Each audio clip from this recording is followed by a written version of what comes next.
Was اور نصیحتیں، لفظ لفظ حکمتیں، ابر علم و آگہی سے برستی بارشیں، شرع کے امور سے، دین کے شعور سے، قلب و ذہن جگمگاتے ہیں سچ کے نور سے۔ خطبہ جمعۃ المبارک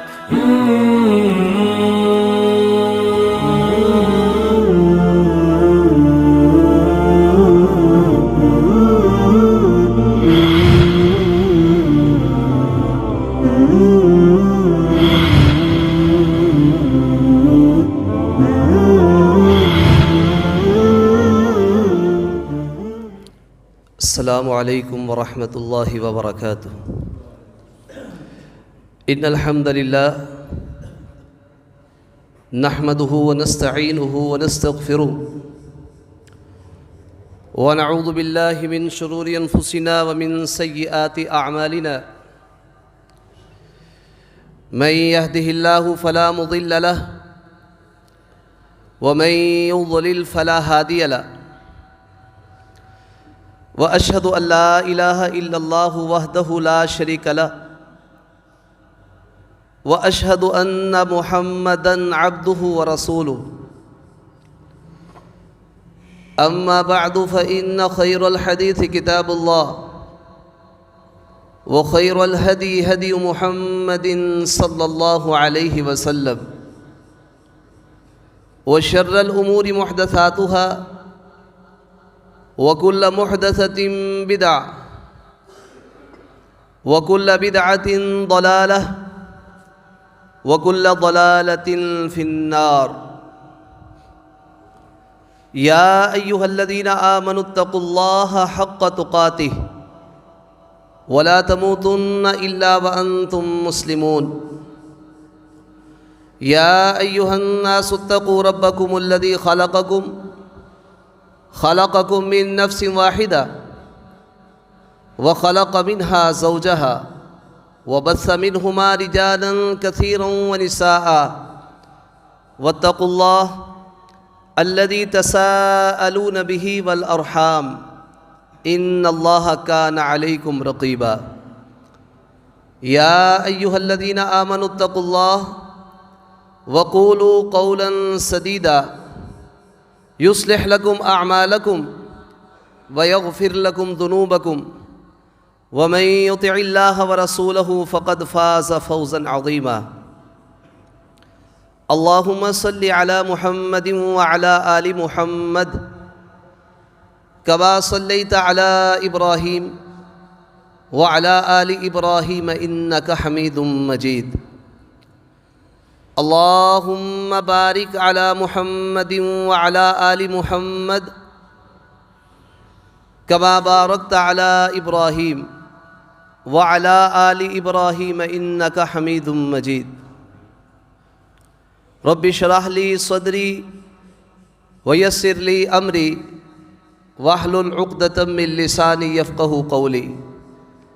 رب زدني علما، رب يسر ولا تعسر وتمم بالخير، رب أعوذ بك من همزات الشياطين وأعوذ بك رب أن يحضرون۔ أعوذ بالله السميع العليم من الشيطان الرجيم، من همزه ونفخه ونفسه، بسم الله الرحمن الرحيم۔ يا أيها الذين آمنوا اذكروا نعمة الله عليكم إذ جاءتكم جنود فأرسلنا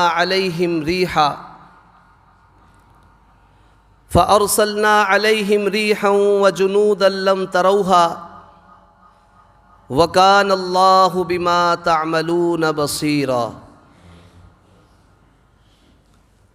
ہر قسم کی حمد و ثنا، تعریف و تمجید، تسبیح و تحمید اللہ ذوالجلال والاکرام کے لیے خاص ہے۔ بے شمار لاتعداد درود و سلام ہوں سید الرسل، اشرف الانبیاء، خاتم الرسل، سیدنا جناب محمد الرسول اللہ صلی اللہ علیہ وسلم کی ذات اقدس پر۔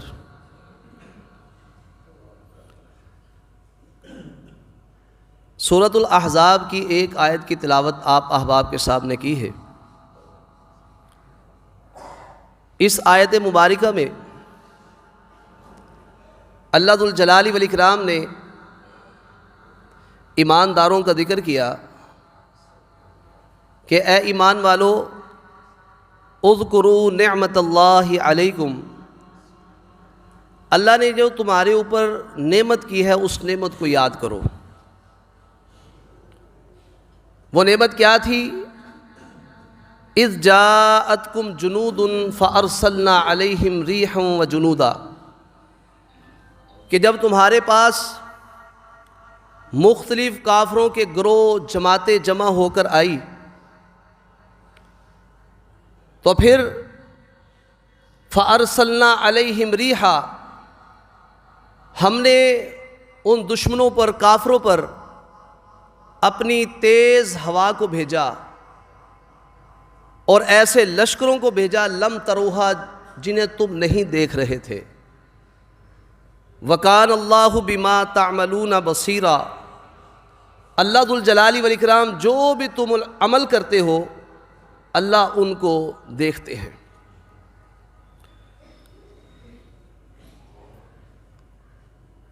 جب جنگ احد ہوئی اور اس کے بعد مدینہ کے اندر جو یہودیوں کے 3 قبیلے آباد تھے، بنو نذیر، بنو قینقاع اور بنو قریظہ۔ بنو نذیر کی احد کے بعد جلا وطنی کی گئی۔ یہ لوگ، یہ یہودیوں کا قبیلہ خیبر میں جا بسا۔ وہاں پہ رہ کر اس نے مسلمانوں کے خلاف کارروائیاں شروع کی۔ 20 افراد کا وفد مکہ میں پہنچتا ہے، قریش مکہ کو ملا اور ان کو اس بات پہ ابھارا کہ ہم بھی تمہارے ساتھ ہیں، اور بھی قبیلوں کو ملاتے ہیں، مل کر مسلمانوں کے اوپر حملہ کرتے ہیں اور ان کو صفحہ ہستی سے مٹا دیتے ہیں۔ یہ قبیلہ مشرکین مکہ سے ہٹ کے بنو غطفان قبیلے کے پاس پہنچا۔ یہ پہلے سے ان کے حلیف تھے، ان کے آپس میں عہد و پیمان تھے، ان کو بھی تیار کیا۔ اس طرح مکہ کے گرد و نواح میں ابو سفیان نے محنت کی، تقریباً 4000 کا لشکر اس نے تیار کر لیا اور وہاں سے مسلمانوں کے خلاف کارروائی کرنے کے لیے، ان کو صفحہ ہستی سے مٹانے کے لیے وہاں سے یہ لشکر چلتا ہے اور راستے میں دوسرے خاندانوں کے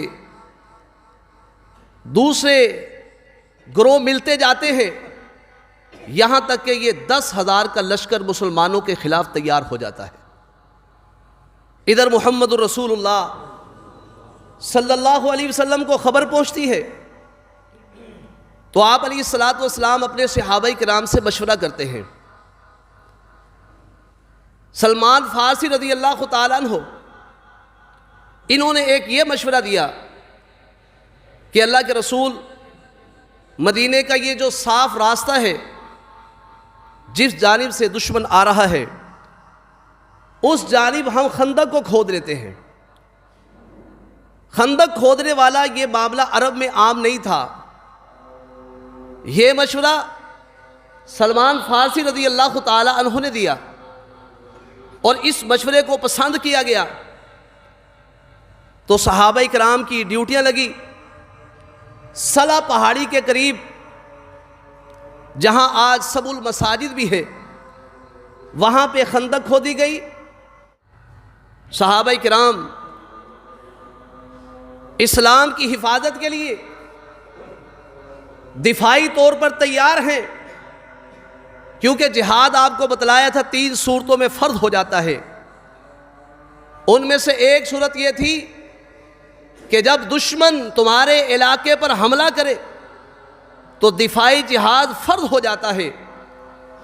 مسلمانوں کی تعداد اس وقت مدینے کے اندر 10,000 سے بھی کم تھی۔ جو جنگجو مجاہد اور لڑنے والے تھے ان کی تعداد صرف تقریباً 3,000 کے قریب تھی، اور ان میں بھی مدینے کے منافق جو لڑ سکتے تھے وہ بھی موجود تھے۔ تو نبی مکرم علیہ الصلاۃ والسلام کی اس بات پر عمل کرتے ہوئے صحابہ کرام نے خندق کو کھودنا شروع کیا۔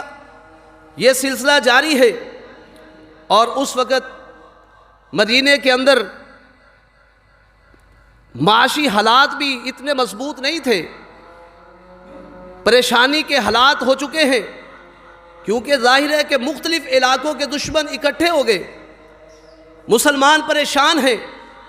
لیکن مسلمان پریشانی کی حالت میں جس الہ کو پکارتے ہیں اور اس الہ کی طرف سے منتخب رسول بھی ان کے اندر موجود ہے، اس کے مشورے کے مطابق چل رہے ہیں اور خندق کو بھی کھود رہے ہیں، اور اس وقت محمد الرسول اللہ صلی اللہ علیہ وسلم بھی ان میں موجود ہیں، مہاجرین بھی ہیں، انصار بھی ہیں۔ صحابی رسول فرماتے ہیں یحفرون فی غدات باردۃ، سردی کا موسم ہے، سردی کے موسم کے اندر وہ خندق کو کھود رہے ہیں، اور ان کے پاس ایسے غلام بھی نہیں اس وقت موجود تھے کہ وہ ان کی طرف سے خندق کو کھود لے، وہ کھود دیں۔ خندق کا سلسلہ خود صحابہ اکرام سر انجام دے رہے ہیں، نبی مکرم علیہ الصلاۃ والسلام بھی ان کے ساتھ موجود ہیں۔ خندق کھودتے ہوئے مٹی کو اپنے کندھوں پہ اٹھا کے باہر پھینکتے ہیں۔ نبی مکرم علیہ الصلاۃ والسلام اپنے صحابہ کرام کی اس کنڈیشن اور کیفیت کو دیکھ کر کیا فرماتے ہیں؟ اللہم لا عیش الا عیش الآخرہ، اے اللہ زندگی تو آخرت ہی کی زندگی ہے۔ صحابہ اکرام کا ذہن نبی الاسلام آخرت کی طرف لے جا رہے ہیں، جو حقیقی کامیابی ہے۔ اور ایک دوسری روایت میں ہے اللہم انہ لا خیر الا خیر الآخرہ، اللہ بھلائیاں تو آخرت کی بھلائیاں ہی ہیں۔ اس کے بعد فرمایا فبارک فی الانصار والمہاجرہ، اللہ میرے یہ مہاجر صحابہ کرام اور یہ مدینے کے انصار، ان صحابہ کرام کے اوپر برکتوں کا نزول کر دے۔ اور دوسری روایت کے مطابق فَأَكْرِمِ الْأَنصَارَ وَالْمُهَاجِرَ، اللہ ان انصار صحابہ کی عزت کر، اے اللہ ان مہاجرین کی عزت فرما۔ اور تیسری روایت کے مطابق فَانْصُرِ الْأَنصَارَ وَالْمُهَاجِرَ، اللہ ان انصاریوں کی بھی مدد فرما اور مہاجرین کی بھی مدد فرما۔ محمد رسول اللہ صلی اللہ علیہ وسلم اپنے صحابہ کے سامنے ان کے لیے برکت کی دعائیں کر رہے ہیں، اللہ کی نصرت کی دعائیں کر رہے ہیں، اور ان کی عزت کی دعائیں کر رہے ہیں۔ اور ایک روایت کے مطابق فَاغْفِرْ لِلْمُهَاجِرِينَ وَالْأَنصَارِ، اے اللہ مہاجرین کو بھی معاف کر دے، اللہ انصاریوں کے بھی معاف کر دے۔ نبی مکرم علیہ الصلاۃ والسلام یہ دعائیں کر رہے ہیں، اور صحابہ کرام نبی علیہ الصلاۃ والسلام کی یہ دعا سننے کے بعد کیا کہتے ہیں؟ وہ کہتے ہیں نحن الذین بایعوا محمدا علی الجہاد ما بقینا ابدا، ہم تو وہ لوگ ہیں جنہوں نے محمد الرسول اللہ صلی اللہ علیہ وسلم کے ہاتھ پہ بیعت کر لی ہے کہ جب تک ہمارے جسموں میں جان ہے ہم اللہ کے راستے میں جہاد کرتے رہیں گے۔ نحن الذین بایعوا محمدا علی الجہاد ما بقینا ابدا، صحابی رسول کہتے ہیں کہ ہم مٹی منتقل کر رہے ہیں، حتیٰ کہ خندق کی مٹی نبی اسلام کا پیٹ مبارک جو سفید رنگ کا تھا، کیونکہ آپ کا کلر سفید تھا، خندق کی مٹی آپ علیہ الصلاۃ والسلام کے پیٹ کے اوپر لگی ہوئی ہے۔ اور نبی علیہ الصلاۃ والسلام اس دوران عبداللہ بن رواحہ رضی اللہ تعالیٰ عنہ کے اشعار پڑھ رہے ہیں۔ ان اشعار میں آپ کیا کہہ رہے ہیں؟ واللہ لولا انت مہتدینا، اللہ کی قسم اے اللہ اگر تو ہمیں ہدایت نہ دیتا تو ہم ہدایت یافتہ نہیں ہو سکتے تھے۔ ولا تصدقنا ولا صلینا، اللہ نہ ہم تیرے راستے میں صدقہ کر سکتے تھے نہ ہم نماز پڑھ سکتے تھے۔ فانزلن سکینۃ علینا، اے پروردگار عالم ہمارے اوپر سکینت نازل کر دے، میرے صحابہ کے دلوں کے اندر سکون نازل کر دے۔ اے اللہ یہ سکینت اور اطمینان قلبی تیری طرف سے ہی اترتا ہے۔ ان الاولا قد بغوا علینا، ان لوگوں نے ہمارے اوپر سرکشی کی ہے۔ اور دوسری روایت کے مطابق ان الملا قد بغوا علینا، ان سرداروں نے ہمارے اوپر بغاوت کی ہے۔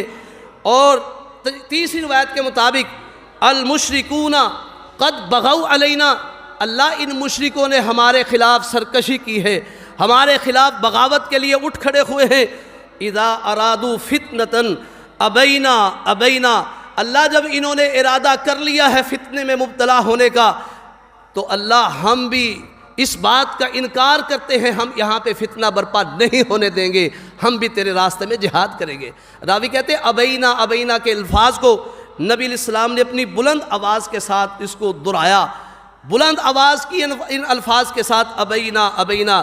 تو میرے بھائیوں صحابہ کرام، نبی علیہ السلام سارے خندق کو کھودنے کے اندر مصروف ہیں اور بھوک لگی ہوئی ہے۔ حضرت جابر بن عبداللہ رضی اللہ تعالیٰ عنہ کمال کے صحابی ہیں، ان کے بھی نبی علیہ السلام کے ساتھ مختلف واقعات احادیث کی کتابوں میں موجود ہیں، کیونکہ ان کے والد محترم عبداللہ رضی اللہ تعالیٰ عنہ جنگ احد کے اندر شہید ہوئے تھے، اور یہ بعد میں جابر بن عبداللہ پریشان ہوئے۔ نبی علیہ السلام نے فرمایا جابر کیوں پریشان ہو؟ کہنے لگے اللہ کے نبی، میرے والد محترم جنگ احد میں شہید ہوئے ہیں، 9 بہنیں چھوڑ گئے، بہت سا قرضہ بھی چھوڑ کر گئے ہیں، بڑے پریشان تھے۔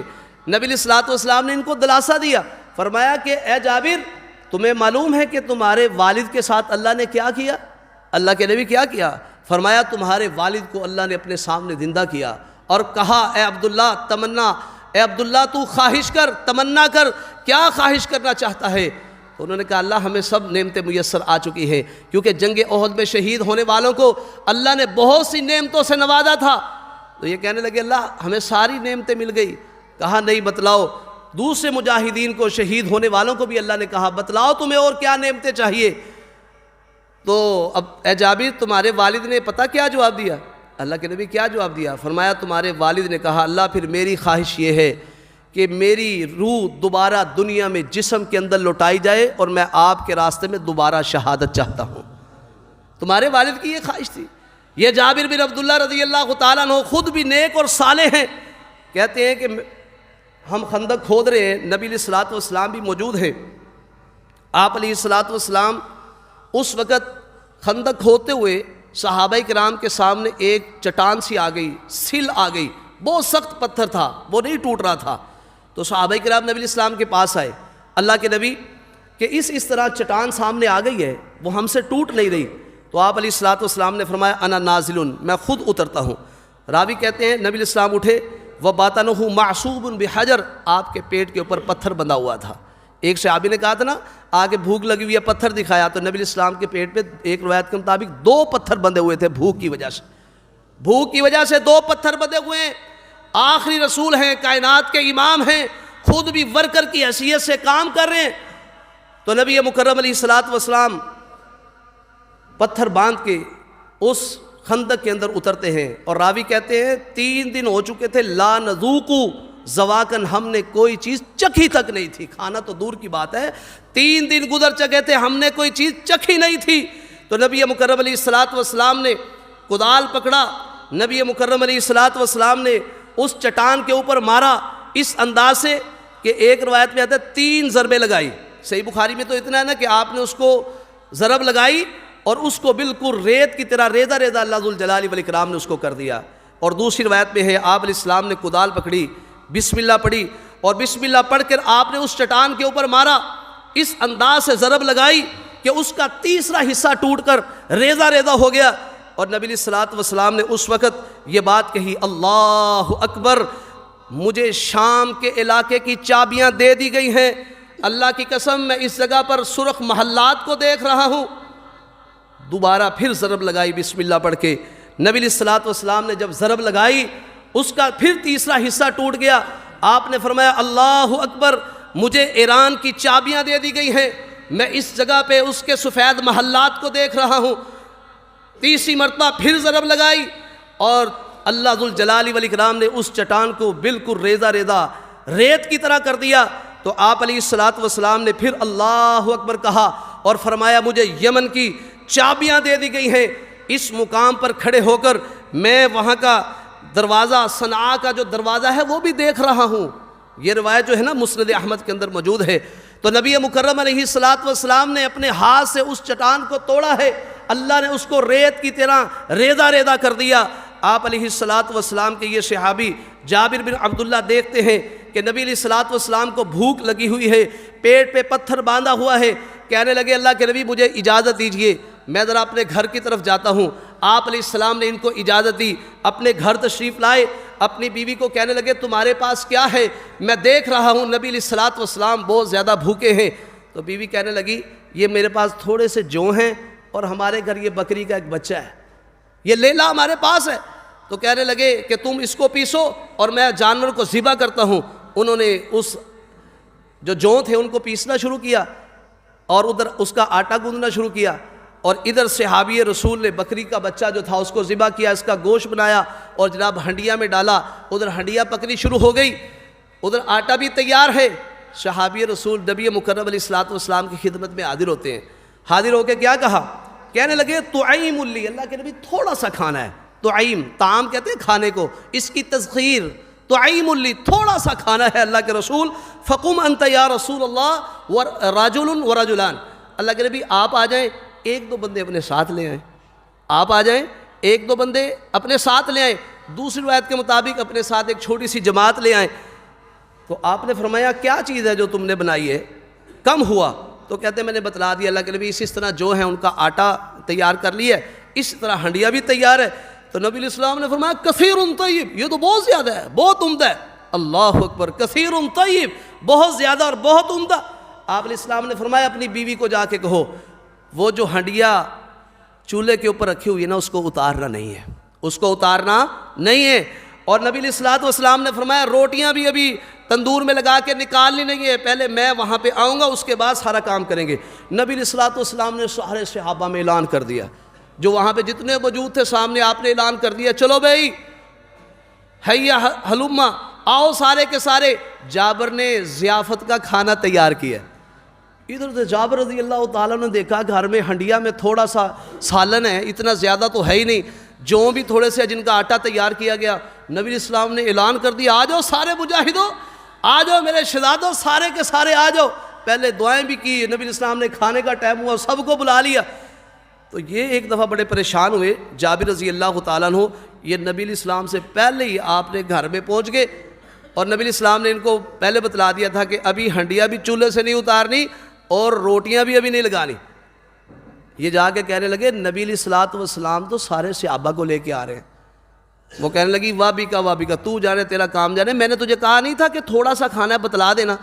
کہنے لگا بیگم جیسے تم نے کہا تھا نا میں نے ایسے ہی جا کے رسول اللہ کو کہا تھا. تو وہ کہنے لگی پھر رسول اللہ خود ہی لے کر آ رہے ہیں نا؟ کہنے لگے ہاں خود ہی لے کر آ رہے ہیں. وہ مطمئن ہو گئے کہ نبی علیہ السلام لے کے آ رہے ہیں صحابہ کرام کو, اس نے نہیں کہا.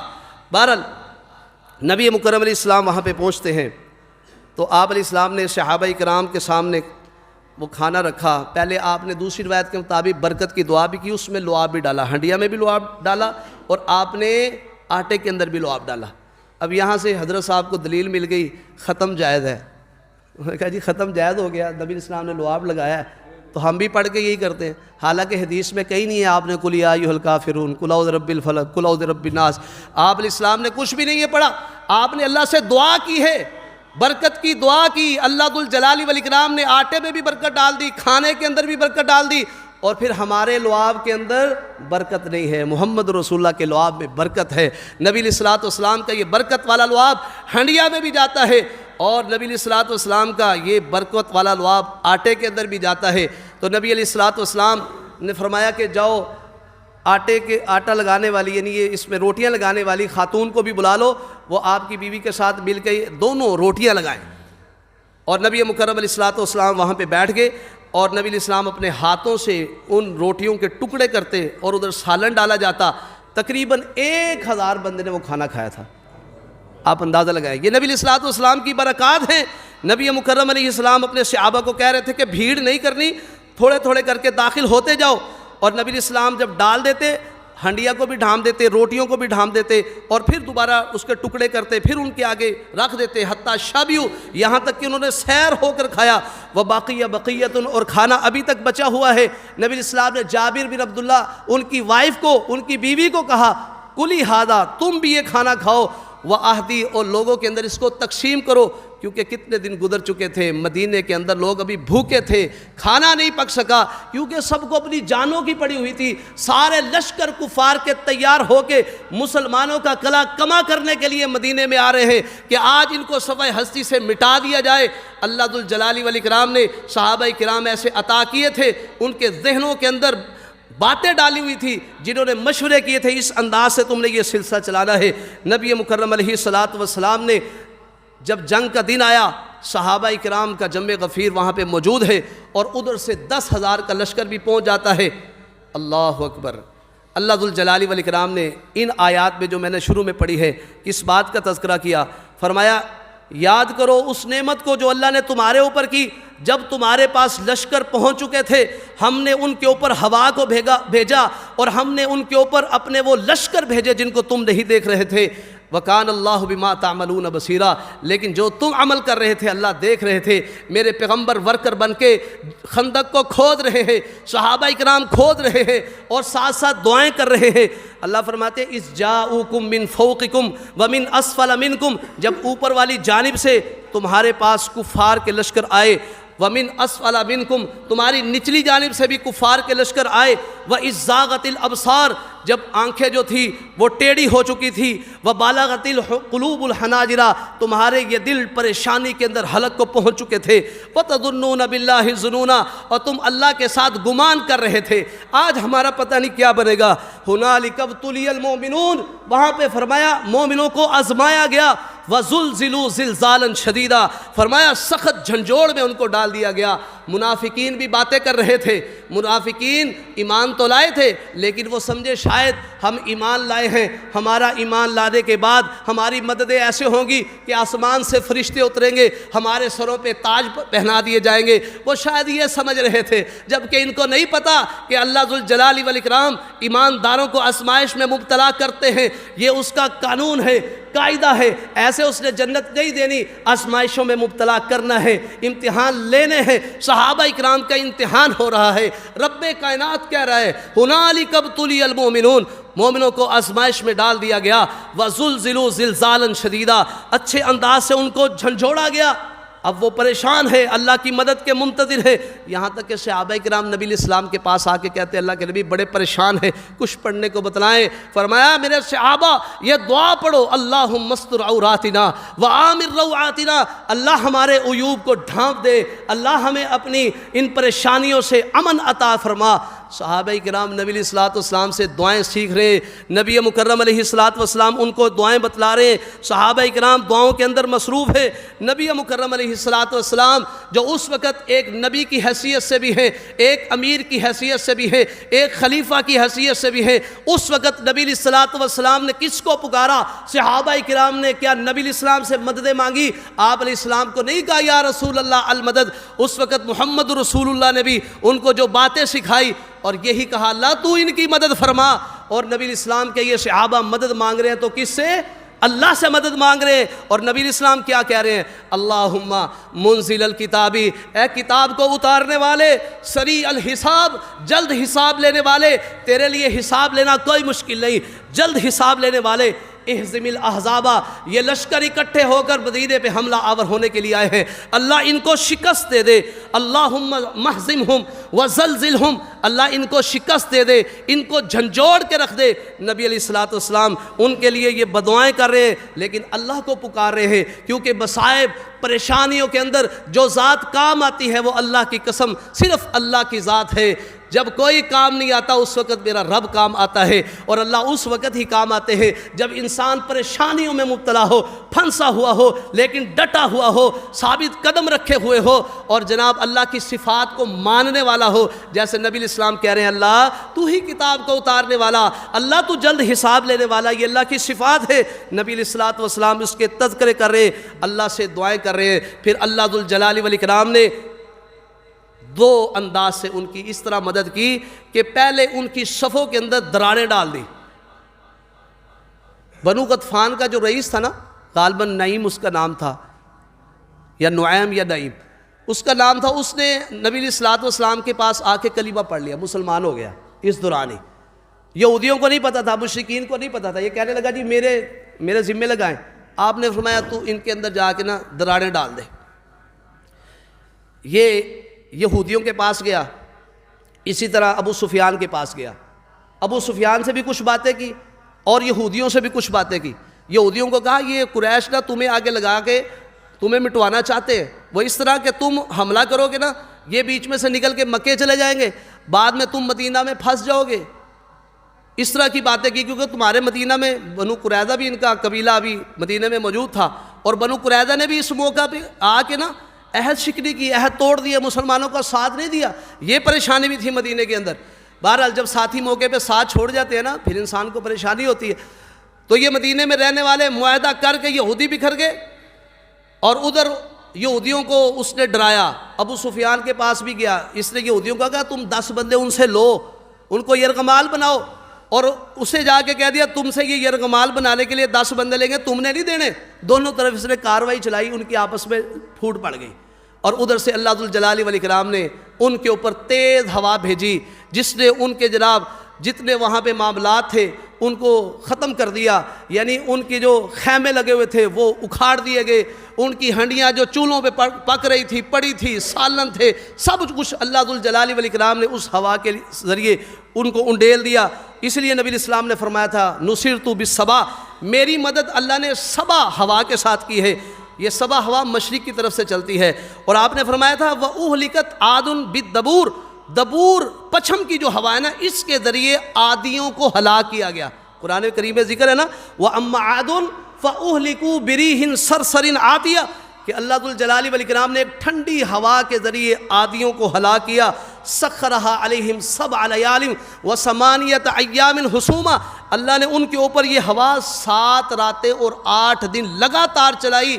وہ زمین پہ ایسے گرے ہوئے تھے کأنہم اعجاز نخل خاویہ، جیسے کھجور کے درخت کے تنے گرے ہوئے ہوتے ہیں. اس طرح ان کی لاشیں پڑی تھی، لمبے لمبے ان کے قد تھے. تو نبی علیہ الصلوۃ والسلام کی اللہ نے مشرق کی طرف سے ہوا چلائی، جس نے ان کے خیمے بھی اکھاڑ دیے، ان کے گھوڑوں کی رسیاں بھی ٹوٹ گئی، گھوڑے بھی بھاگ گئے، ان کے چولہے ہر چیز ٹوٹ گئی، اور ان کے اندر پہلے سے پھوٹ پڑ چکی تھی.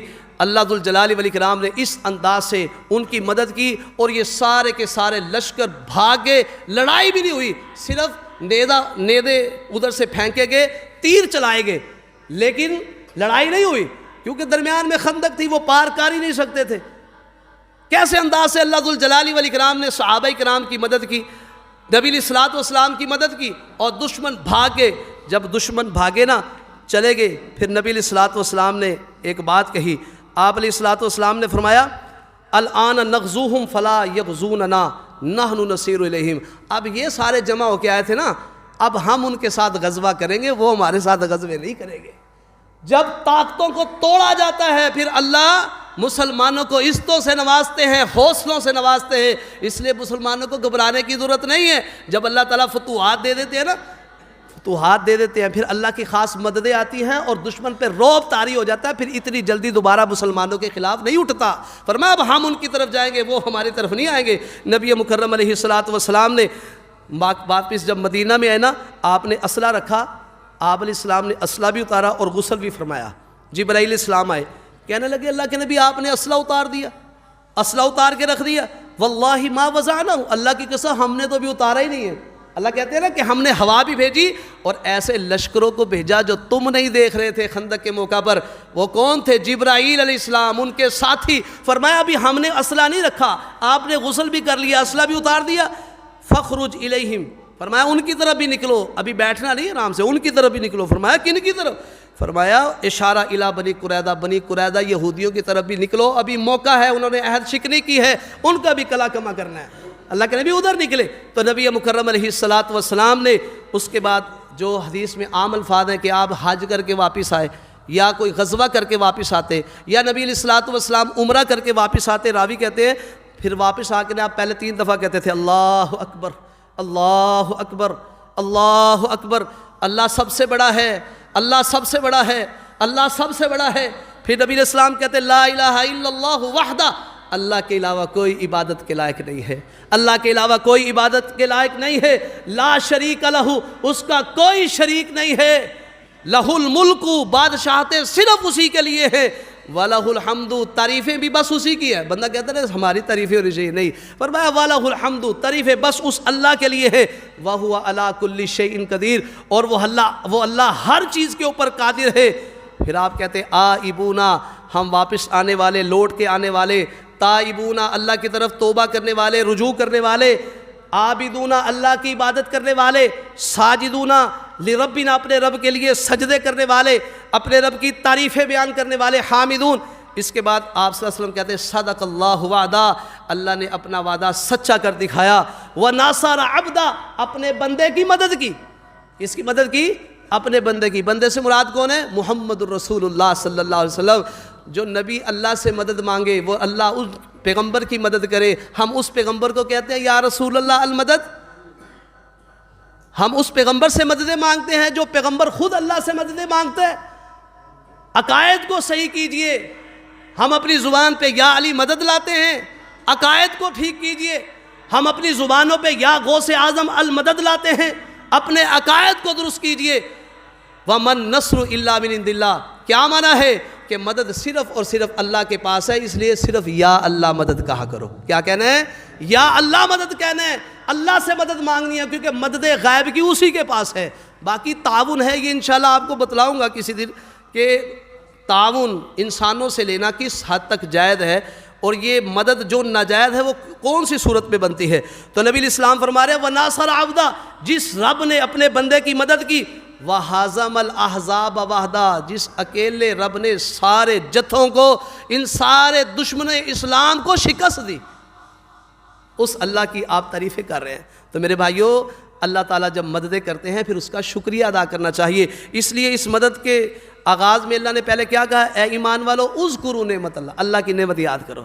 دشمنوں سے نجات کا مل جانا یہ اللہ کی نعمت ہے، جیسے کھانا پینا، صحت، تندرستی، اولاد، یہ اللہ کی نعمتیں ہیں نا۔ دشمنوں سے بچ جانا، دشمنوں پہ غلبہ پا لینا، اپنے مجاہدوں کو بچا لینا، یہ بھی اللہ کی خاص مدد ہے، اللہ کا انعام ہے۔ تو اللہ فرماتے ہیں کہ یاد کرو اس نعمت کو جب تمہارے پاس مختلف لشکر آئے ہوئے تھے، اور اس وقت تمہاری کنڈیشن کیا تھی، تم کہاں پہنچے ہوئے تھے، پریشان تھے۔ بارہ نبی مکرم علیہ الصلاۃ کی اللہ ذوالجلال والاکرام نے اس موقع پر بھی مدد فرمائی ہے۔ تو اس لحاظ سے میرے بھائیوں، مددیں صرف اللہ سے مانگنی چاہیے، اور جب اللہ ذوالجلال والاکرام مددیں چھوڑ دیتے ہیں اس وقت پھر انسان پریشان ہوتے ہیں، جیسا کہ جنگ حنین میں ہوا تھا۔ 12,000 مسلمان تھے، مقابلے میں 4,000 کافر تھے۔ ابتدا میں فتح ہوئی، لیکن مسلمانوں نے تھوڑی سی خوشی منا لی، تھوڑا سا تعجب آ گیا کثرت کے اوپر۔ اذ اعجبتکم کثرتکم، اللہ فرماتے ہیں تمہاری کثرت تمہیں بڑی پسند آئی نا۔ پھر اللہ نے اپنی مدد کا ہاتھ کھینچ لیا۔ جب مدد کا ہاتھ کھینچا، ادھر سے تیر برسے، سارے دائیں بائیں بھاگ گئے۔ صرف اس وقت آپ علیہ السلام اپنے خچر پہ سوار تھے اور کہہ رہے تھے انا النبی لا کذب، انا ابن عبد المطلب، میں نبی ہوں، اس میں کوئی جھوٹ نہیں، میں عبد المطلب کا بیٹا ہوں۔ نبی علیہ السلام یہ کہہ رہے تھے۔ بہرحال نبی علیہ السلام نے اللہ سے اس وقت بھی مدد مانگی تھی، پھر صحابہ اکٹھے ہوئے، پھر ان کو شکست ہوئی۔ بہرحال جب اللہ مددیں چھوڑ دیتے ہیں نا، پھر ہم مسلمان پریشان ہوتے ہیں۔ اس لیے اللہ سے اگر دوستی لگائی ہے نا، پھر نبی علیہ السلام نے فرمایا تھا تمہیں تسمہ بھی، تمہیں اس کی بھی ضرورت پڑتی ہے نا، تمہارا تسمہ جوتی کا ٹوٹ جائے، اس کی ضرورت پڑے، پھر کس سے مانگنا ہے؟ اللہ سے مانگنا ہے۔ ہمارے اندر کمی ہے، اللہ کی مدد نازل ہونے میں کوئی دیر نہیں ہے، ہمارے مانگنے میں دیر ہوتی ہے۔ وہ پروردگار مددیں کرتا ہے، اور جب کمزور ہوتے ہیں نا انسان، کمزور، اس حالت میں اللہ کو پکارتے ہیں، اس وقت اس کی مدد کی خاص ضرورت ہوتی ہے، اس وقت وہ مدد کرتا ہے۔ تو اس لحاظ سے میرے بھائیوں، ہمارے اندر جو کمیاں ہیں ہم ان کمیوں کو دور کریں۔ وہی ولا تہنوا ولا تحزنوا، غم نہیں کرنا، کمزوری نہیں دکھانی، پریشان نہیں ہونا۔ انتم الاعلون ان کنتم مؤمنین، بلندیاں تمہارے قدموں کو چومے گی اگر تمہارے اندر ایمان ہے۔ اللہ ہمیں اپنے ایمان کو مضبوط کرنے کی توفیق عطا فرمائے۔ وآخر دعوانا ان الحمد للہ رب العالمین۔